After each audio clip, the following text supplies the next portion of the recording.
subsídios. Lições Bíblicas Adultos. Meus queridos irmãos, eu quero cumprimentá-los com a paz do Senhor Jesus. Quero externar minha gratidão a Deus pela vida de todos os inscritos aqui do canal Rascunho DBD e louvar a Deus pela vida de todos os comentaristas e professores de escola bíblica dominical, e superintendente de escola bíblica dominical. Você está no canal Rascunho DBD. Eu sou o pastor Edivaldo Pereira. Nesta oportunidade nós estaremos iniciando o terceiro trimestre de 2024, na lição da classe dos adultos, onde estaremos estudando sobre duas mulheres que foi muito importante para a história do povo de Israel, e por que não dizer também para nós. O tema geral da nossa lição é o Deus que governa o mundo e guia e cuida, aliás, da família. O Deus que governa o mundo e cuida da família. Está aqui a revista da CPAD, Casa Publicadora das Assembleias de Deus, e aqui a temática: o Deus que governa o mundo e cuida da família, tá certo? Classe de adultos. Nós estaremos doravante nesse trimestre, nessa primeira lição estaremos estudando sobre duas importantes mulheres na história de um povo. Na lição 2, nós estaremos estudando o livro de Ruth. Na lição de número 3, estaremos estudando Ruth e Noemi, entrelaçadas pelo amor. Na lição de número 4, estaremos estudando o encontro de Ruth com Boaz. Na lição de número 5, estaremos estudando Ruth, o casamento de Ruth e Boaz, a remissão da família. Na lição 6 começa a falar do livro de Esther, o livro de Esther propriamente dito, lição de número 6. No livro 7, a deposição da rainha Vasti e a sessão de Esther. Lição de número 8, estaremos estudando sobre a resistência de Mardoqueu. Na lição de número 9, estaremos estudando a conspiração de Amã contra os judeus. Na lição de número 10, estaremos estudando o plano de livramento e o papel de Esther. Na lição de número 11, estaremos estudando a humilhação de Amã e a honra de Mardoqueu. Na lição de número 12, estaremos estudando o banquete de Esther, a denúncia e livramento.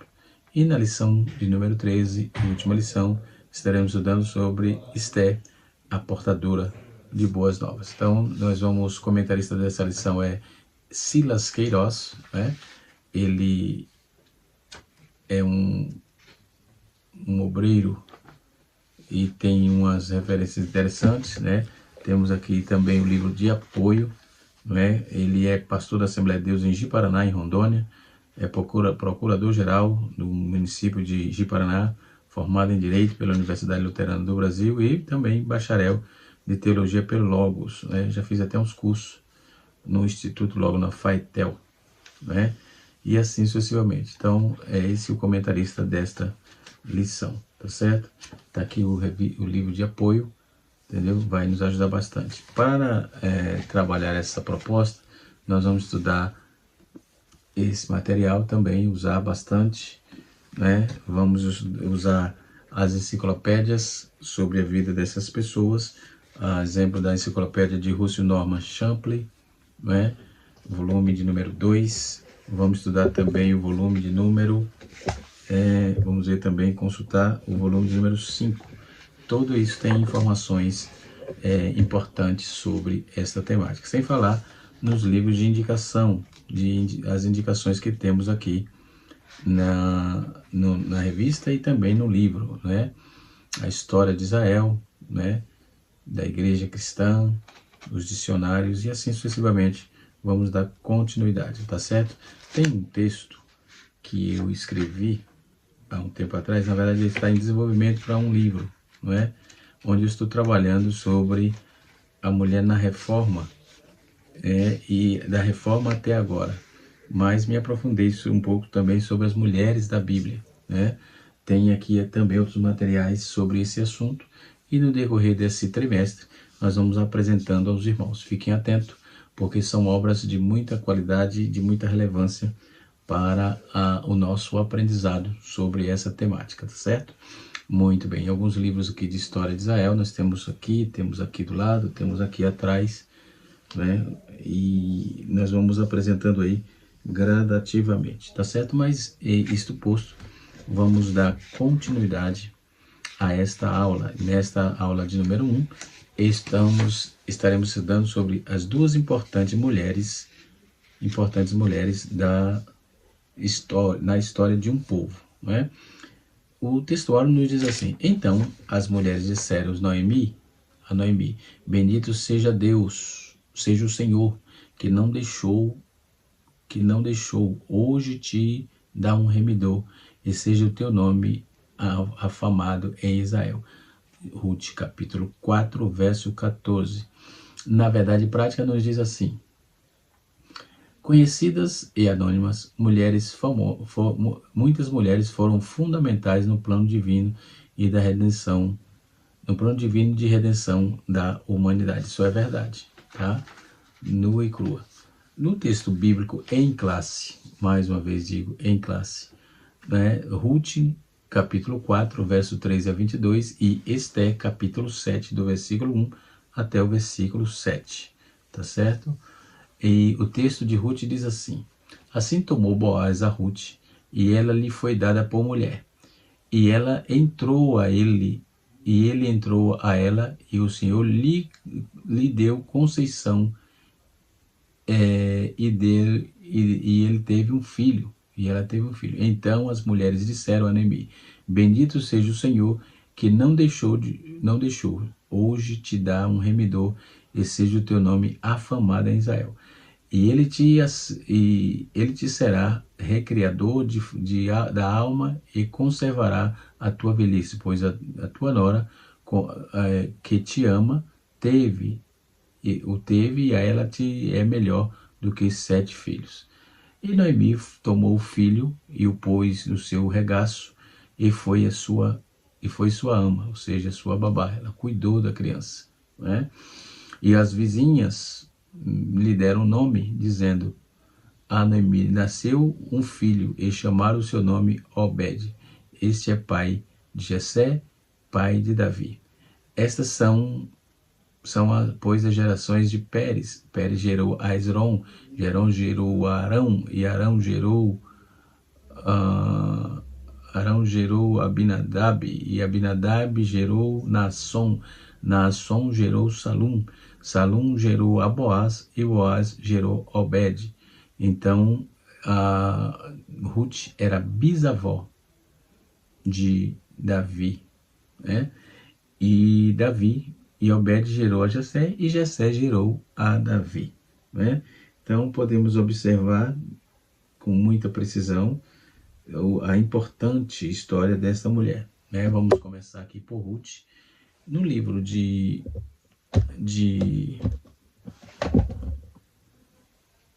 Esté, no seu capítulo de número 7, versículo 1, diz assim: e vindo, pois, o rei com Amã para beber com a rainha Esté, né?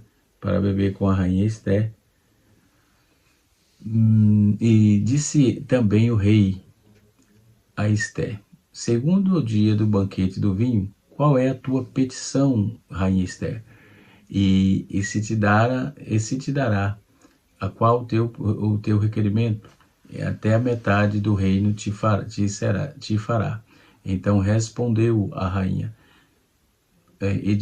respondeu a rainha Esté e disse: ó rei, achei graça aos teus olhos, e bem parece que ao rei desse-me-á a minha vida como minha petição, e o meu povo como meu requerimento. Então ela não pensou só nela, ela pensou no seu povo, visto que nós vamos tratar um pouco da história, obviamente, tá? Sobre o Mardoquai, ou Mardoqueu, enfim, vamos lá, vamos concluir a leitura. Porque estávamos vendidos, eu e o meu povo, para nos destruir e matarem, e lançarem a perda, e se ainda por servos, e por servo nos vendesse, calar-me-ia, ainda que opressor não recompensaria a perda do rei. Então falou o rei Assuero e disse à rainha Esté: quem é este? E aonde está hoje esse cujo coração instigou em fazer assim? E disse a Esté: o homem opressor é o inimigo, e este é mau Naamã. Então Naamã se perturbou perante o rei e a rainha. E o rei, no seu furor, se levantou do banquete do vinho para o jardim do palácio, e Amã se pôs em pé para rogar à rainha pela sua vida. Então viu que já mal lhe era determinado pelo rei.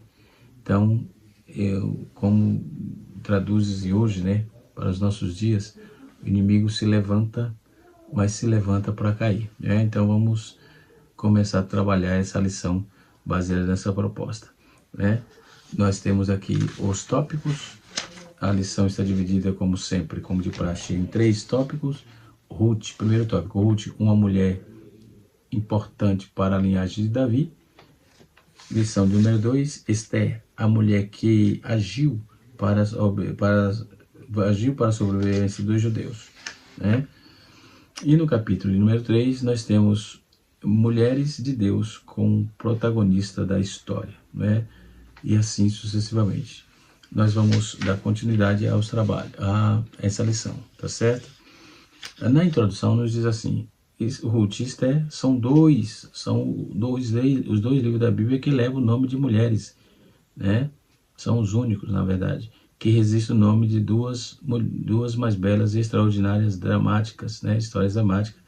Existem 2 belas histórias dramáticas, né? Extraordinárias da Bíblia Sagrada. A primeira ocorrida em Moabe e Belém, e no período dos juízes, que durou aproximadamente 1360, de 1375 a 1050 a.C. A segunda aconteceu na Pérsia, depois do cativeiro do Babilônio, que ocorreu nos anos de 483 a 473. Então, Ruth e Esther viveram em épocas, circunstâncias e contextos muito diferentes, mas expressaram aí a mesma virtude, né?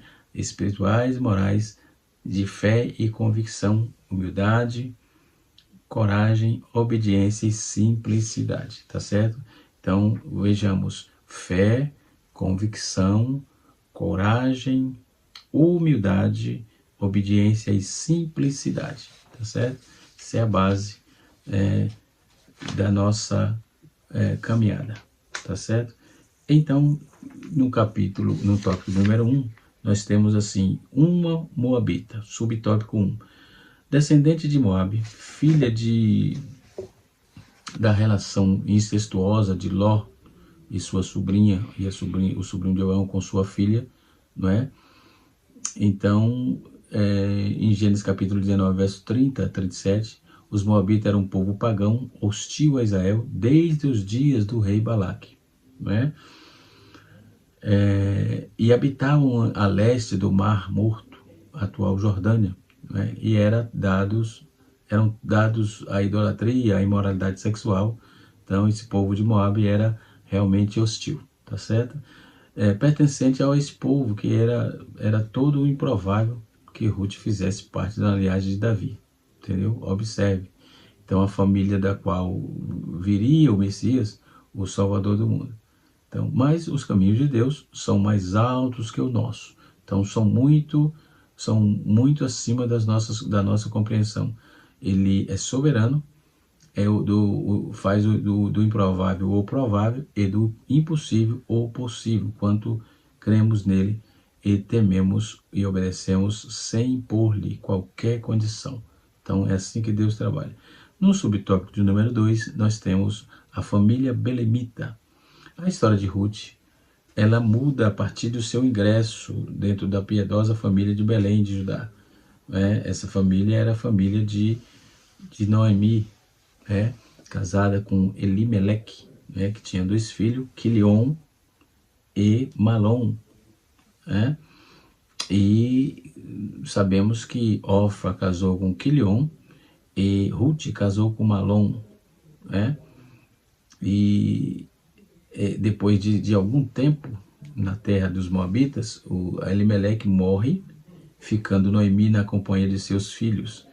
Ruth casou-se com Malom, o mais velho, no capítulo 4, verso 10 de Ruth está escrito, e no final de quase 10 anos, também Malom e seu irmão Quilion veio falecer. Então a viúva e sem filho, Noemi decide voltar para Belém, né? Motivada pela notícia que a fome havia cessado, porque eles saíram para Moab, para outras terras atrás de pão, né? A fome é uma das punições que Deus usa, né? E assim sucessivamente. Temos aqui alguns comentários bastante aguçados, né, sobre essa demanda, né, sobre a personagem de Ruth, né? Quem foi Ruth? Né? Ruth foi, conforme viu, Moabita, bisavó de Davi, que decidiu seguir a Deus e cuidar de sua sogra após ficar viúva, como está aqui na lição, né? Depois de uma situação de pobreza, pôde se manter fiel a Deus, e Deus o abençoou, a abençoou. A determinação de Ruth é evidente, né? A sua decisão de permanência com Noemi foi uma decisão totalmente sábia, né? E que lhe rendeu sair da miserabilidade, tá?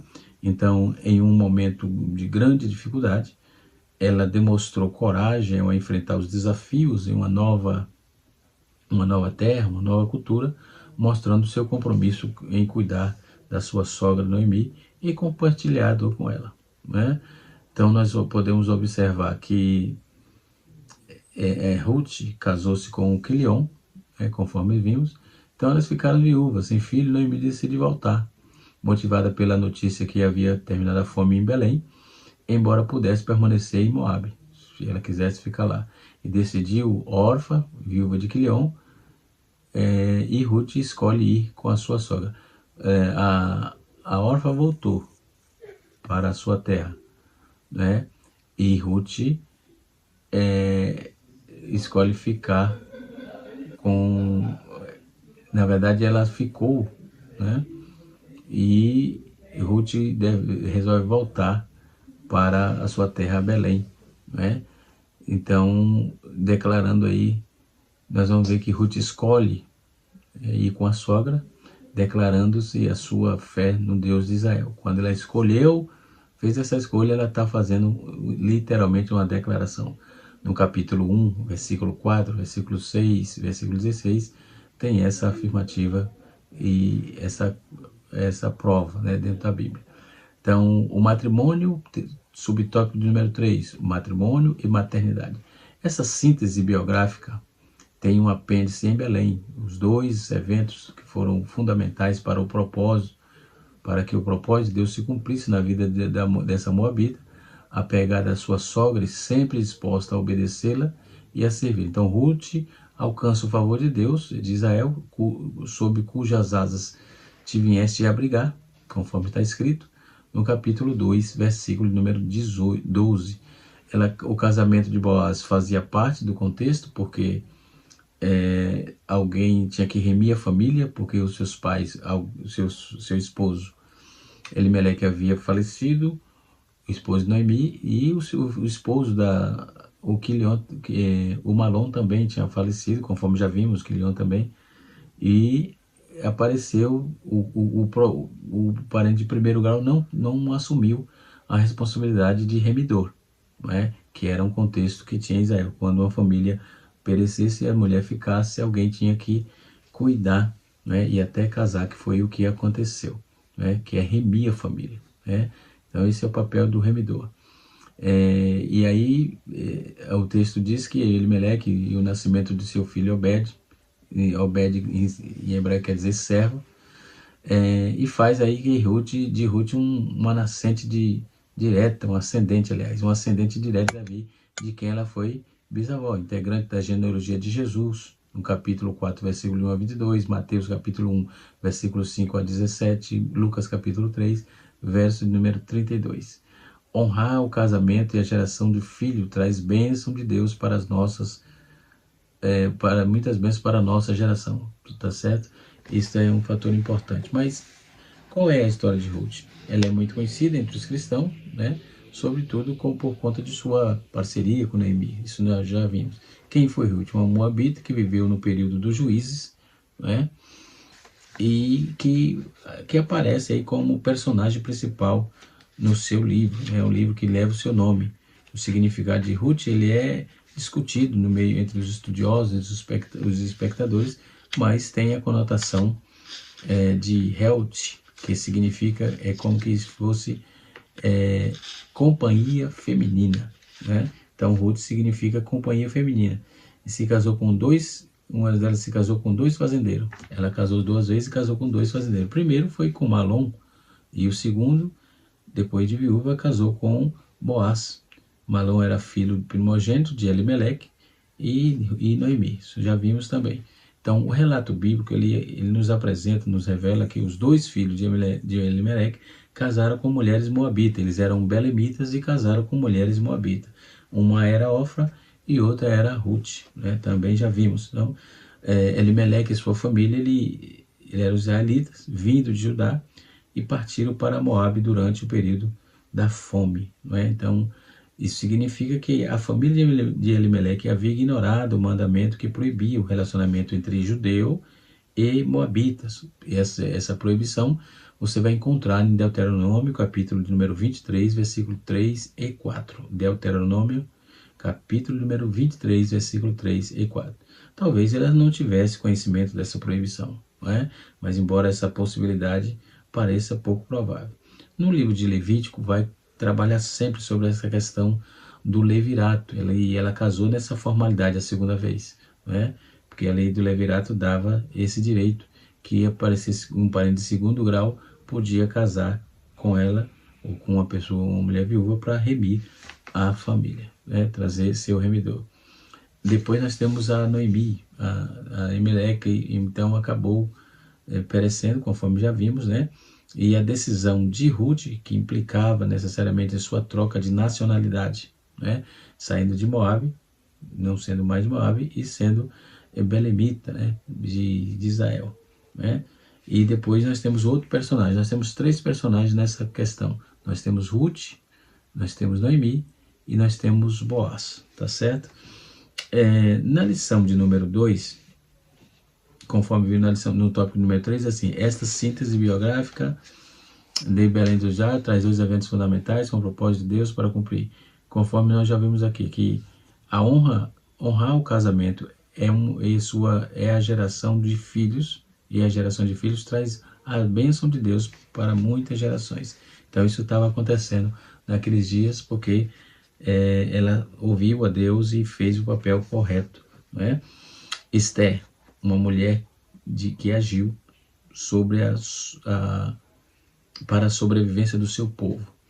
Como vamos trabalhar a questão de Esther, também podemos ver aqui que Esther foi uma das mais conhecidas mulheres da Bíblia. Está registrado nos textos aqui, no livro que leva o seu nome, né? Livro de Esther. Esses 2 livros, importante que ele não tem a grafia do nome de Deus, só tem a ação, né? Outra particularidade interessante, porque eles não levam o nome de Deus, eles têm a vontade de Deus implícita nos textos, mas não tem o nome propriamente de Deus, a grafia propriamente dita, tá? Esther foi uma judia, ela foi exilada na Pérsia, né? Vivia em um harém. Ela viveu durante um período do reinado do rei Assuero, também chamado de Xerxes, né? Nos anos 486, 465 a.C., né? Então, nós vamos observar que ela era uma jovem órfã, né? Filha de Abigail, né? E com quem já tivessem, como já vimos, ela era judia da Pérsia, e ela foi criada pelo seu mordomo, pelo seu primo, Mardoqueu. O nome Esther provavelmente vem do persa, que é Estara, ou seja, significa estrela, né? O nome dela mesmo, lá entre os hebreus, era Hadassa. Hadassa quer dizer murta. Murta era uma madeira, né? O seu nome hebraico é Hadassa, um tipo de arbusto, de madeira consistente, né? Então, alguns intérpretes eles sugerem que talvez o seu nome tem uma ligação com a deusa Babilônia, Estar, né? Por isso que ficou, como ela estava ali no meio dos persas, os persas babilônicos, obviamente, não é? Então, o texto bíblico, Esté é descrito como uma das mulheres que possuía uma beleza notável, né? Tanto que foi cotada entre as mais famosas do reino, né? O texto bíblico também enfatiza a bravura, a lealdade e o compromisso dela com o seu povo, com o povo judeu, né? A história extraordinária, realmente, muito bonita, uma história ímpar, né? Então, a história de Esté se torna rainha, né?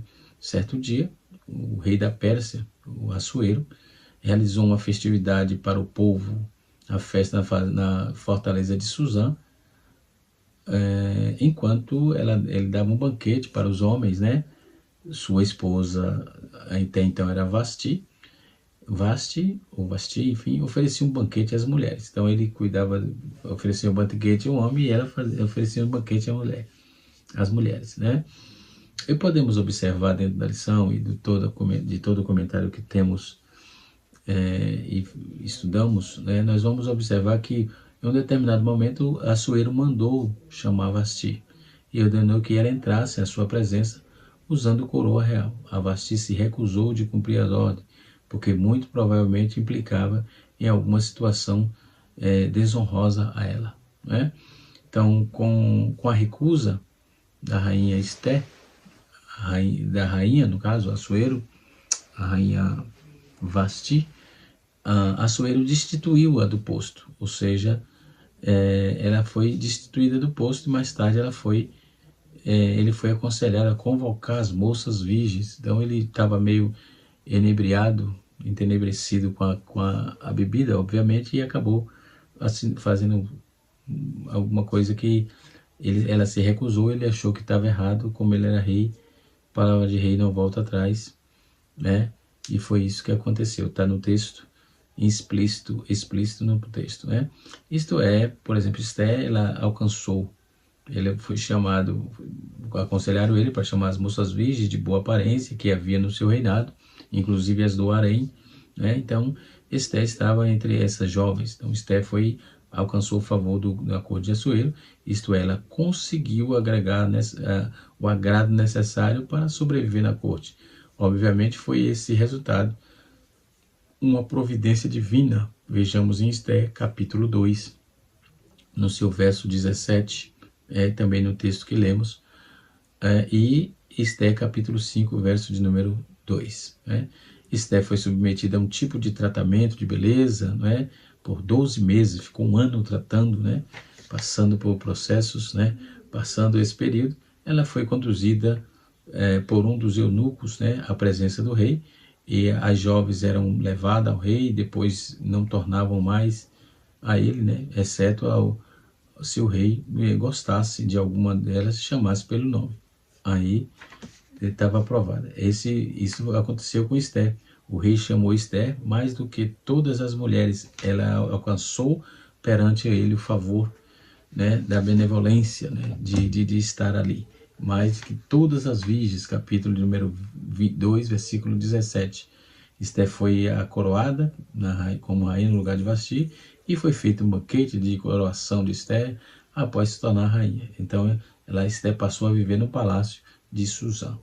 E isto providência de Deus, porque ela veio intervir posteriormente, conforme vamos ver na história, e na Bíblia, que ela veio intervir em favor de Mardoqueu e seu povo, que estava ali, escravos, totalmente sofrendo ali. Amã, um importante príncipe do império da Pérsia, né, resolveu destruir todos os judeus que havia ali no reino, né, resolveu se levantar por conta de Mardoqueu, que não se inclinava perante ele. Todos faziam, e Mardoqueu não. E ele ficou com raiva dos judeus. Essa descrição, Amã, o Agatita, sugere a possível origem de Amalequita, ou seja, o povo que era inimigo mortal de Israel. Então, Mardoqueu, ele contou a Esté o terrível fato, né, esse terrível plano de genocídio do povo judeu que Amã estava planejando e iria executar. Então ele pediu para interceder perante o rei. Então a rainha Esté não pôde entrar na presença do rei sem que fosse chamada, pois isso significaria colocar sua própria vida em risco, né? Mas Deus preparou tudo, conforme vimos aqui no capítulo de número, ou no tópico de número 2, né? De Belém para Suzã. Ela saiu de Belém direto para Suzã. Cerca de 5 séculos depois, né? A Ruth, nós vamos ver aqui, Esther, uma mulher que agiu para benevolência ou sobrevivência, aliás, do seu povo. E está aqui no subtópico de número 1, de Belém para Suzã. Cerca de 5 séculos depois de Esther, a Bíblia apresenta outra mulher, 5 séculos, ou seja, depois de 500 anos, era uma mulher notável, chamada Esther, também usada providencialmente por Deus para livrar o seu povo. Filha de Abigail, tio de Mardoqueu, Mardoqueu era seu tio. Então Esther era uma judia, uma órfã de pai e mãe, não tinha mais pai, não tinha mais mãe, e foi criada por Mardoqueu, né? O nome hebraico era Hadass, que significa murta, já falamos, né? Uma planta favorita no mundo antigo, uma espécie de arbusto também, de folhas aperfumadas e flores brancas, né? Ou rosada, usava para perfumar o ambiente e fazer grinalda sobre os nobres e os banquetes. Já o nome persa Esther, ou Star, significa estrela, e fazia aí com que parte da geração dos judeus, né? Nascido lá do cativeiro, conforme está em Jeremias e Isaías, e havia profetizado o fim do cativeiro babilônico, decretado lá por Ciro da Pérsia, né? De Orfa era órfã e saiu para a rainha. Saiu de Belém para Suzã, né? E depois vem de Orfa para a rainha. Suzã era a capital do novo império. Lá vivia Esther, Mardoqueu, dentre milhares de outros judeus dotados de rara beleza. Esther integrou um grupo de moças virgens que candidataram aí para suceder a rainha Vasti. Isso já falamos.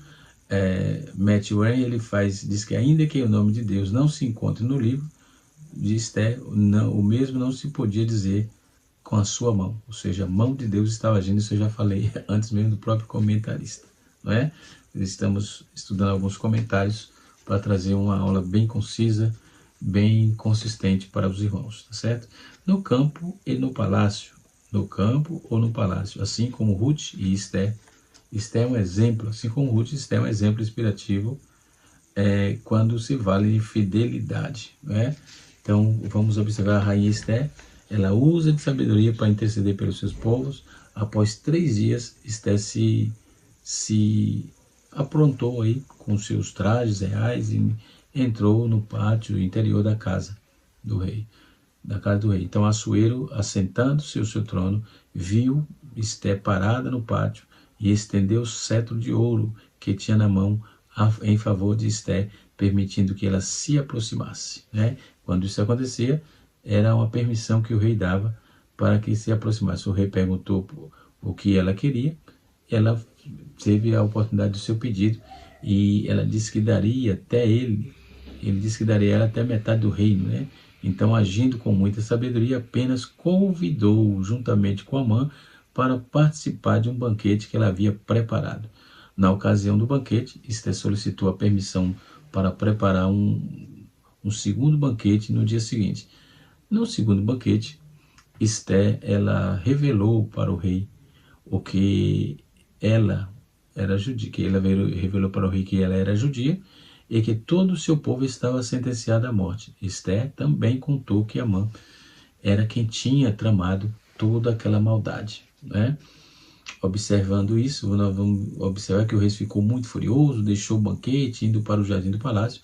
Amã, sabendo que a situação havia ficado extremamente complicada para ele, ficou perigosa, ele resolveu permanecer ali para suplicar pela própria vida, enquanto o rei retornou à casa do banquete e encontrou Naamã saindo sobre a diva de Esther, o divã saindo sobre o divã de Esther, da presença de Esther, aquele que foi violado.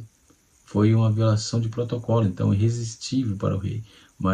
Pois o rei entendeu que Amã havia tentado violar a rainha, né? Capítulo 7, versículo 8, nós vamos ver: porventura queria ele também forçar a rainha perante minha casa? Ele já estava com a fama ruim diante do rei. O rei pegou esse adendo, embora era uma murmuração, não era fato, mas ele já estava com culpa no cartório, como se diz popularmente. Então, como diz o povo, sobrou para ele, tá certo? No tópico número 3, mulheres de Deus como protagonista da história. O protagonismo feminino dentro da liderança masculina, instituída por Deus, não anula o propósito divino com a mulher e nem lhe retira a possibilidade, em muitas circunstâncias, ser protagonista da história.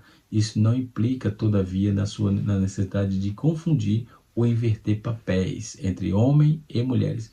Os exemplos de Ruth e Esther são eloquentes nesse sentido. Não foi a alvidez, mas a humildade e a submissão e obediência que as tornaram tão relevantes naqueles dias. Elas cumpriram o seu papel com a educação dentro do que estava fazendo, e muita determinação, coerência e muita sabedoria. Não é? Nós vamos ver que a beleza e o caráter de Esther conquistaram o coração de Assuero. Assim o rei fez com que ela fosse sua rainha, ou seja, ele fosse ficasse no palácio, né? E passou a ser rainha, substituindo Vasti. Amã foi então enforcado na sua própria forca, e que ele havia preparado para Mardoqueu, né? Cuidado, não há aquele que abre cova para o seu irmão, nela cairá, disse o proverbista. Que Deus em Cristo nos abençoe. O assunto é muito interessante, muito bom, vamos aprender bastante, não é? Para o vídeo não ficar muito longo, eu fico por aqui, mas temos bastante coisa sobre essas duas mulheres, né? Devido a todo aquele acontecimento, foi estabelecida uma festa de Purim, com uma celebração de permanência de Israel, né? Então foi nessa época que surgiu essa festividade de Purim. Então todos foram mortos, né? O resultado disso, os judeus mataram seus inimigos, terminaram a casa de Amã, né? Talvez o pedido de Esther para o segundo dia da matança ocorresse, demonstraram ali em Suzã um grande ódio contra os judeus. Então eles queriam matar os judeus e voltou-se para ele. Capítulo 9, verso 13 e 14 de Esther.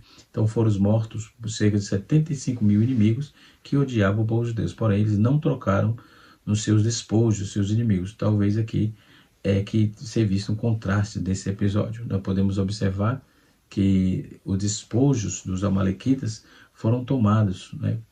Fato que levou o fim do rei Saul. Então não pode levar esses despojos, né? Devido a todo aquele acontecimento, foi estabelecida a festa de Purim. Como já disse, a história de Esther certamente nos leva a refletir sobre a soberania de Deus e o cumprimento dos seus propósitos, né? Deus tem os seus propósitos. Às vezes a situação está ruim, mas é Deus agindo. Calma, fica tranquilo.